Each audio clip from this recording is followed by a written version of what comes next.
All right, we'll go ahead and get started. So welcome everyone to the Admissions and Financial Aid info session. I'm joined by Associate Director of Admissions, Ben Brown, here today to talk about the admissions process and some details and hopefully answer some questions you have. I wanted to start off by playing a video of our beautiful campus. One of the things that you guys are missing out on COVID is getting to be on campus. Hopefully that will change this summer, but figured we'd give you a nice 360 view here to get going.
All right.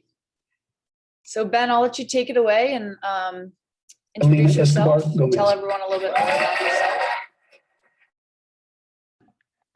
Thank you. That video gives me goosebumps. Wonderful way to start the late morning, early afternoon. So greetings, folks. My name is Ben Brown. I'm an Associate Director of Admission at Connecticut College. I'm fortunately not a Camel grad, but nevertheless, I've spent 7 years at Connecticut College. So it feels an awful lot like my alma mater, and it's a wonderful place to be. I have been asked today to go over some admission and financial aid points for you folks, and I'm of course eager to do so. I of course invite questions through the Q&A box as well. I suspect there will be quite a few. But my goal here today is to give you folks an overview of what we call holistic admission. And I suspect holistic admission is a term that you folks will see over the course of many info sessions and college visits. And my job here is to demystify that for you and put that in context of athletic recruitment. So I hope the next few slides will be helpful. And I believe I can share my screen here. Yes. No. I have permission? Thanks. Just a few slides, not gonna put people to sleep.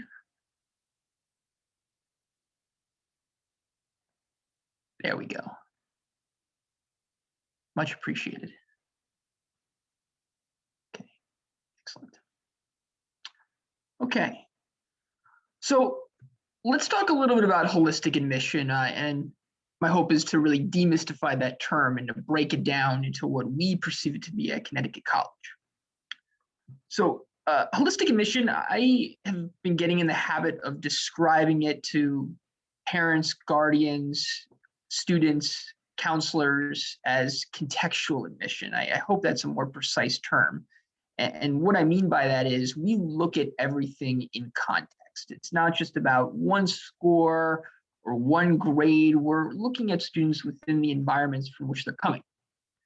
And everything that we see on the Common Application, and I'll go through those components in just a moment, occurs in the context of the student. Student A is going to present a very different context than student B, even though, say, the classes that they might take are relatively similar. We're on the Common Application and only the Common Application. So we don't have our own app. We're not on the Universal app or the Coalition application, just one-stop shop Common App. And I'd like to go through the components of the application that we as an admission office consider.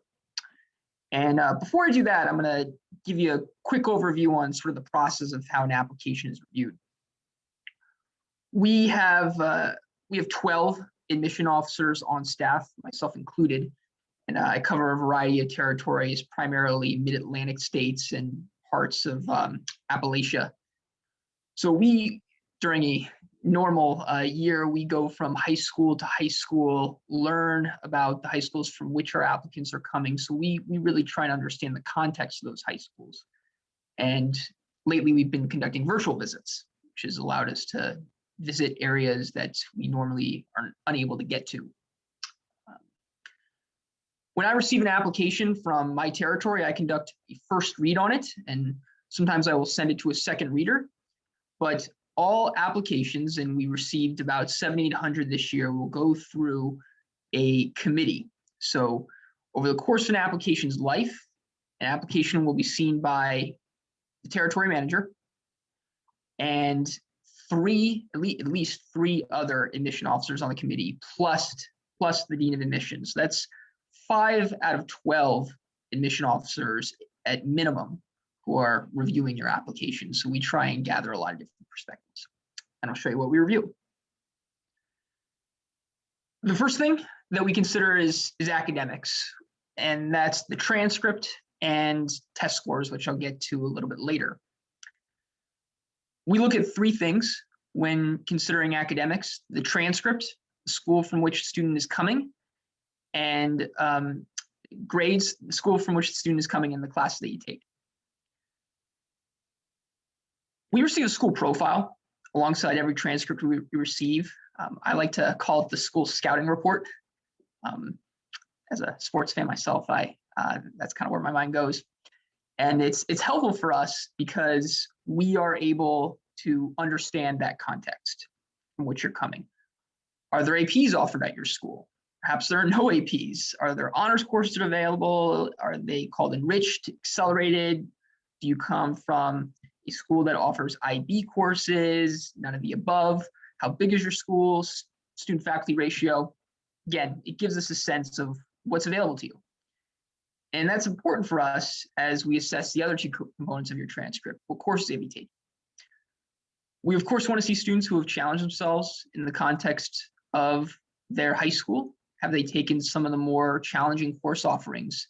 But we're not asking students to overload, because we still want to see students not only post strong grades, but also have interests outside the classroom, because this is a holistic admission process and a community that we're building. We consider trends in grades. Some students started off a little bit slow in 9th grade. They've been on an upward trend ever since. Some have been consistent since day 1. So we believe that the transcript tells a story, and we want to unpack that. It's not about the GPA. We want to go a little bit deeper than that. What does that GPA come from? Grades and classes within the context of your high school. All right, co-curricular activities. First and foremost, if I could assuage a concern of sorts, and I'm sure many families are having in the era of COVID-19, is that we fully understand that athletic activities especially are being compromised by the health situation. And this is the case even before the pandemic set in. We did not treat co-curriculars as an Olympics, if you will. I would say we care more about quality rather than quantity. Some students are involved in a limited number of co-curricular activities, but have a great deal of investment.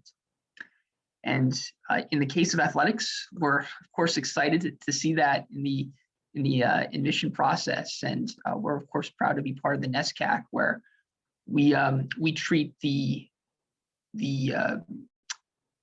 relationship between athletics and admission as a chance to attend a great school and play a sport alongside it, rather than the other way around, a athletic recruitment process with the chance to attend college. Third, the essay, personal statement.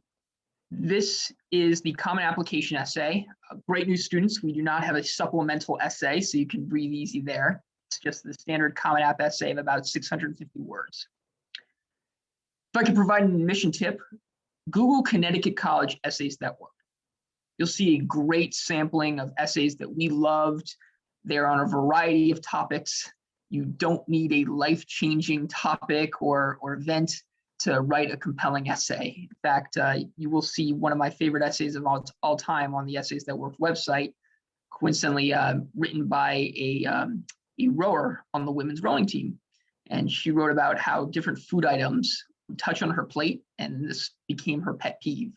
So she relied on a diet consisting primarily of chicken nuggets because it's very easy to preserve their integrity. But we're looking for voice from the essay because we're going to deal a lot with the numbers and the grades and recommendations, things that aren't directly produced by the students. This is a great chance for us to gain a little insight into who you are beyond things that you yourself do not directly manufacture on the app. Letters of recommendation. We asked for 3, 1 from your guidance counselor, and 2 from teachers of core subject areas. So the core subject areas, the big 5, a language, a foreign language teacher, an English teacher, science, social studies, mathematics. Doesn't matter to us what the teachers have taught, which subject areas they come from. What matters to us is that they just know you best. And generally speaking, those teachers will come from your junior year or your senior year. Sophomore year and 9th grade, certainly acceptable, just as long as they have a current perspective on who you are, because you've likely matured some since 9th grade. Test optional. Test optional is kind of becoming the big trend, especially since the pandemic is set in. But we've been test optional since 2009. So the pandemic did not change our admission process in this regard. Connecticut College, test optional means test optional. We are not thinking the worst when you decide not to include your testing. And when a student goes test optional, it becomes pretty organic for us. We focus on point number 1, the academics. We put more emphasis on the transcript. And the reason why we do this, if you think about standardized tests, they take, it's about 4 hours now on a Saturday morning, I would add. And your transcript is something that's accrued over 4 years. So 4 years versus 4 hours, we consider a transcript to be a more precise indicator of what a student is capable of. That said, you've done well on your standardized tests if you've taken them, or if you decide to take them, submit. We have had mid 50% ranges for the ACT from a 30 to 33, and the mid 50% scores per section for the SAT, both math and evidence-based critical reading and writing. They've usually fallen in the mid 600s, about 650 to about 740, 750 for each section.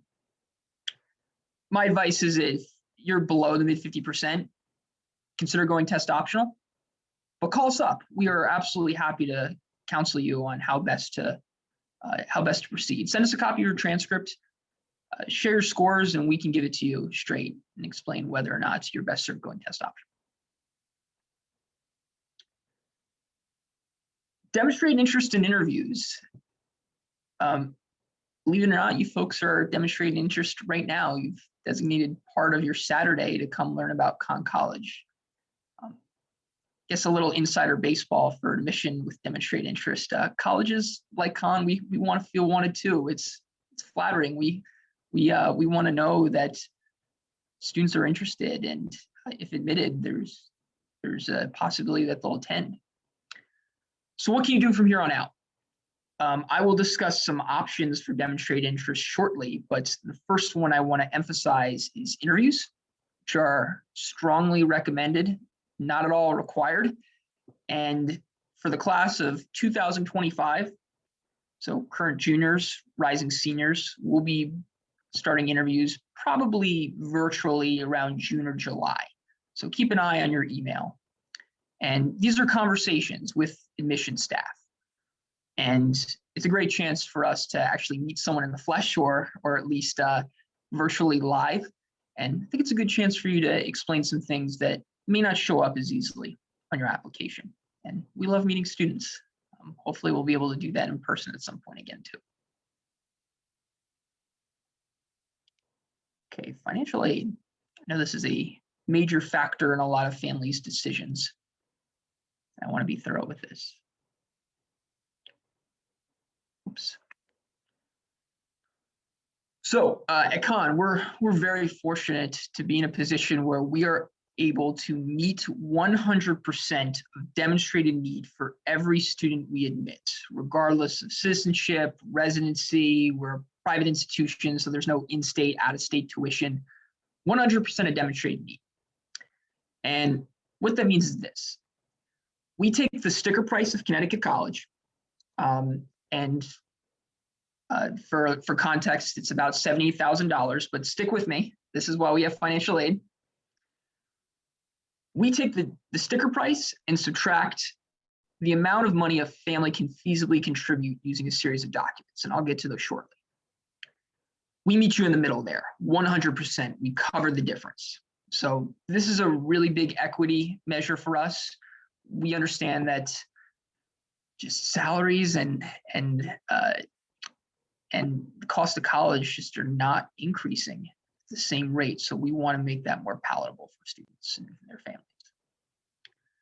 As far as those documents I was describing, if you're a US citizen, you will want to submit the FAFSA and the CSS profile. The CSS profile is a document that's sent out of the College Board. It's kind of a deeper dive into a family's finances than the FAFSA.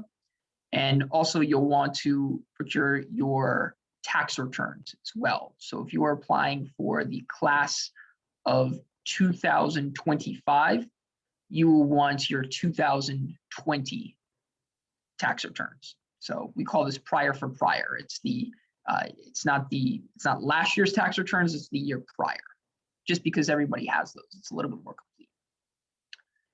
If you are not a US citizen or a permanent resident, we simply ask for the CSS profile and something called the certification of finances. No FAFSA if you're not a US citizen. Over half of Con students receive need-based aid, and about 89% of aid is in the form of grants. Those are institutional scholarships that do not have to be repaid, as opposed to loans. So a very small percentage of our financial aid packages consist of loans. So the fact that we emphasize grants takes a great deal of burden off students. And merit scholarships, this is something that we started maybe about 4 or 5 years ago. Again, we fully realized that the cost of attendance is not increasing at the same rate as salaries. All applications are reviewed for merit-based aid. You don't have to check a box that says yes or no for merit-based aid, though you do have to check a box if you want to be considered for need-based aid on the common application. So students keep an eagle eye out for that. We calculate merit-based aid for each student, and we look at each student for merit-based aid, and we calculate it accordingly. And our merit aid awards have ranged from $10,000 to $32,000. I know it says 30 on my slide here, but that's since been updated. So hopefully some good news there. Merit scholarships are also a building block toward meeting full demonstrated need. So we treat merit aid as a resource. In other words, if a family were to qualify for $50,000 in need-based aid and $30,000 in merit-based aid, the difference, 50 minus 30, $20,000, that difference would be used, would be designated as need-based aid. So we treat that as a resource. Definitely fill out the net price calculator. If you have concerns, questions about merit-based aid, particularly if you're thinking of applying early decision, I encourage you to contact Andy Strickler, Dean of Admission. His email is on the website. You can find our Meet the Staff page. I'll be happy to walk you through that. Some dates and deadlines. You'll notice that ED2 and regular decision share a deadline. January 15th, 2021 was our ED2 and RD deadline this year. Normally we were at January 1st for early decision 2 and regular decision. So that final date for this upcoming cycle is yet to be determined. No difference between ED1 and ED2. We fill less than half our class through both rounds of early decision. If you want to talk about demonstrated interest, it's flattering to us. I kind of liken early decision to proposing to Connecticut College. So if over the course of your searches, students, if you decide that ED is a compelling option for you, if Con is your first choice, if admitted, you agree to attend, it's something that's you ought to consider. I think students are quite pleased to showcase that interest, and if admitted, be able to breathe a little easier for the rest of their senior year.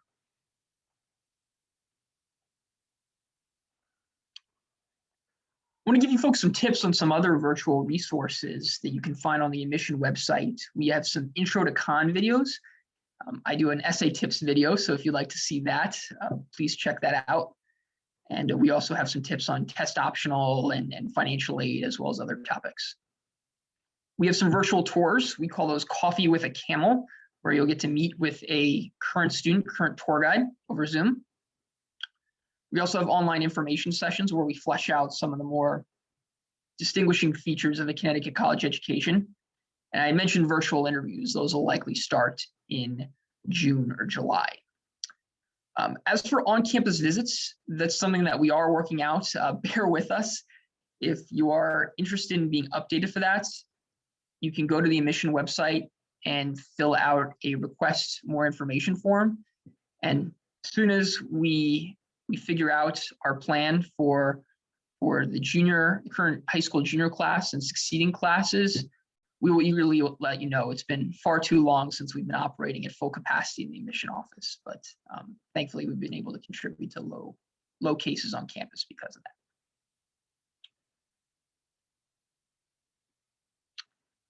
Well, I'm eager to take some questions. I know there's so much more that we can discuss about financial aid and admission, but hopefully this is a good 20-minute start or so. Yeah, Ben, that was amazing. Thank you so much for sharing all of that with our prospective student athletes and their families. I think, one thing that I took away from that presentation was definitely your holistic approach. Applying to colleges is no doubt stressful and a scary thing for students. And I think the nice thing about Connecticut College, and my favorite thing, is that we're filled with good people that care and want to know you as a student, not just all your accolades. Obviously we want you to show the best version of yourself, but we want you to be real with us as well. And definitely from a coach's perspective, I serve as the assistant women's ice hockey coach here at Con. I feel very fortunate to have an admissions department that partners with athletics so well. And so a lot of times we are the first contact with student athletes, prospective student athletes, and we'll ask for your transcript and your school profile, as Ben was saying in this presentation. So we have a direct line to admissions as well, and can definitely help admissions understand you as a student athlete, which is just such a bonus, something that a lot of other colleges don't have that great relationship. So as far as how that process goes, if a coach has a student athlete that they think would be a great addition to their team, they're certainly in touch with the admissions office, getting a read on where you stand academically, and then we can give you some more tailored advice on how your application should go. We're certainly gonna have you reach out to admissions, show that demonstrated interest, and kind of do something on your own. We're not going to do all the work for you as coaches, but we can again be real with you. Like Ben said, we're going to ask a lot of our recruits to apply early decision if this is really where they want to be, but that's not necessarily the case for all of our prospective student athletes. So we'll work with you on the athletics piece as well, and make sure that it's the best fit for you. Ben, is there anything else you want to talk about with the relationships with athletics or certain things that you have come across with dealing with prospective student athletes in the admissions department? Mm.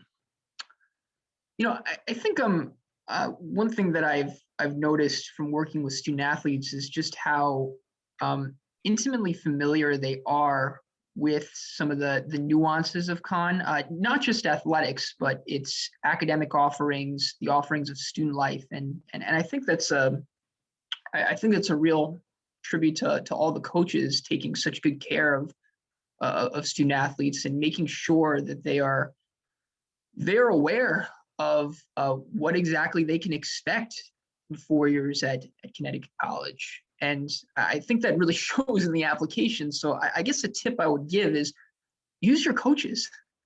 They are just gold mines of information. We're of course there for you in the admission office, but I think it's just such an advantage in terms of getting to know a school, specifically con, when you have coaches who are just so earnest about making sure that you have a very positive and informing experience. So, again, I think that shows in the admission process. The student athletes I've met, if I were to say sit down for an interview and say, hey, what got you interested in con? Well, Coach Lancaster has shown me just great hospitality. I could really see myself playing hockey here. And hey, by the way, I'm excited by the honor code, or this made me smile when I was walking on campus. So I think that relationship is proven very mutually beneficial.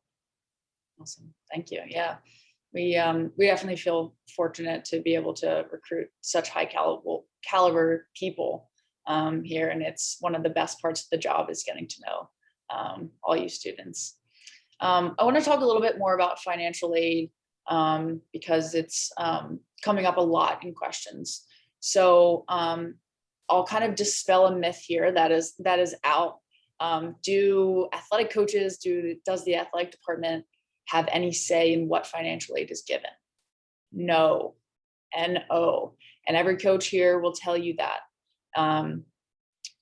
It is completely need-based financial aid. Like Ben said, on our website, we have a financial aid calculator that you and your family can fill out together, and it gives you a pretty good idea of where you stand. And then obviously you can apply for merit scholarships as well, which is 100% your academics. Okay, so coaches do not have any pull in that field, and we'll be honest with you about where you fit in that sense. So athletics does not have a pull on financial aid at all. Ben, is there anything else you want to talk about financial aid pertaining to student athletes? How those conversations develop over time with families, maybe, and how important it is for families to reach out regarding financial aid?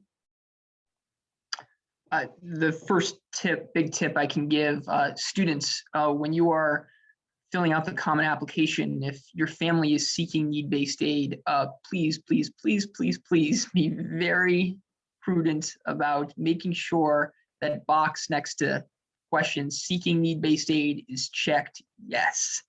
And the reason why I say that is because if we were to extend an offer of admission to a student who marked no, not seeking need-based aid, we would need to see some very drastic changes in a family's financial situation in order to award need-based aid. So just want to make sure that you folks are aware of that. Merit-based aid, rest assured, don't have to do anything for that. You apply to con, that's your ticket to being considered for merit-based aid. We look at everybody for that. And of course, no athletic scholarships, being a Division III college. Our financial aid packages, do they vary at all from early decision and regular decision? They do not. And here's why. We meet full demonstrated need. So because of that, we are going to come up with the same number if you apply in ED versus RD. And that's, we also consider that an equity thing, that we understand that many families are cost sensitive, and early decision comes with a big decision financially, whether or not families want to shop around in the spring or and compare financial aid packages, or if they are absolutely committed to the school to which they're admitted ED. But we try and tackle that on the front end. We are eager to answer questions about need-based financial aid and merit-based aid. I mentioned that my dean, Andy Strickler, Dean of Admission and Financial Aid, is happy to have those merit aid conversations as well, just so families know, regardless of what round they decide to apply, ED or RD, that it's a wise financial decision for the family. Great. Question in the chat, does Con have early action as well as early decision? No early action, just early decision. And for families that are uncertain of the difference, early action is traditionally non-binding, whereas early decision is binding, meaning that if a student is admitted early decision, regardless if it's ED1 or ED2, if they're admitted, they agree to enroll at that institution. So important to know the difference. Not sure if you can answer this one, Ben, or if this is a case-by-case basis, but what is the family income maximum for consideration for need-based aid? So what does somebody who is projected to contribute full tuition, what is the range of income there? Sure. For income, no maximum. It's more arbitrary than that. And I think I saw a question in the Q&A similar to this. Income is only one part of a financial aid consideration. This is precisely why we asked for the CSS profile in addition to the FAFSA. Schools that primarily consider the FAFSA, they will primarily consider income, adjusted gross income, whereas schools like Con, which do require the CSS profile, will look more, we'll look at AGI, adjusted gross income, but we also consider assets. I would also say that I'll try not to get too much into the weeds here, but if you have two families who have identical incomes, their circumstances may be very different. One family may have 2 kids, one family may have 5 kids, one family may be living in expensive Silicon Valley, or some family might be living in a more modestly priced area. There's so many variables there. So this is why we take more than just the single income number. So no maximum.